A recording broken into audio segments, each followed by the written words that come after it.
भातुंगी माते की समाधानी आईचं नाव घेतलं. आता कळालंच असेल की आम्ही चाललो तरी कुठं आहे. सोप नाही भाऊ. तर सुरुवात इथून झाली. आता आम्ही इतक्या सकाळी आणि त्यामध्ये थंडीमध्ये निघालो म्हटल्यावर चहाची तलब तर लागणारच ना. वणीच्या डोंगरावर जायच्या आधीच पावर अमृत तुल्य लागतं. दादांनी थंड वातावरणात ग्लासामध्ये स्पेशल गरम चहा दिला. ती परंपरा आहे नाही का चहा दाखवायची नादात भूषण बिकेच्या ओटाला गेला चटका लागू. गुड्ड्याला म्हटले ते चहा दाखवतो तोंडाला चटका बसला बा. गुड्डे म्हणे मग रे शिके म्हणे माझं ऐकते का. पण भूषण बिकेची आणि गुड्ड्याची वेगळीच गणगण चालू होती. भूषण बिके गुड्ड्या काय ऐकना तो गेला ना गोल्या समाधान शुभ्याला डोकं लावायला. ते नाही का मोठे माणसं करत्या पैसे तुम्ही नका देऊ मी देतो. यांचं असंच काहीतरी चालू होतं. यांचं लय कौतिक. भूषण बिकेला वाटलं यांच्यासारखं करावा. त्या दोघांनी त्यांच्या वेळेत जबरदस्ती केली. नका देऊ. भूषण बिके गेला द्यायला कोणी काहीच बोलणार ना. मग मलाच द्यावं लागले. माते की हे डोंगरावरतून पडलेलं पाणी बघून भूषण बिकेला पैनेची आठवण आली. आता भूषण बिकेला आठवण आली म्हटल्यावर जावा तर लागणारच ना. पैनेला पण जाऊ. आता आईच्या दर्शनाला आलोय ना ते पूर्ण करून घेऊ. मंदिरामध्ये जाण्याच्या आधी तळ्यावर जाणं खूप गरजेचं आहे.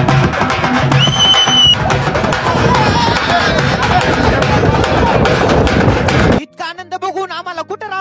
खरं सांगा लय म्हणजे लय अडे ना. आम्ही खरं जर सांगायला गेलं ना जी मजा दुसऱ्यांच्या आनंदामध्ये घ्यायला ना ती मजा दुसरीकडे कुठंच नाहीये. त्यामुळे ना एक दिवस आनंदाने जगून घ्या. कारण आयुष्यामध्ये वन्स मोर नसतो भावा. आता तुम्ही म्हणशाल बिके लय ज्ञान दिलं बस झालं आता. अरे हेच खरं आहे. आता ना वेळ होती मंदिरामध्ये जायची. भूषण बिकेला फॉलो करून ठेवा. पुढचं उद्या दाखवितो.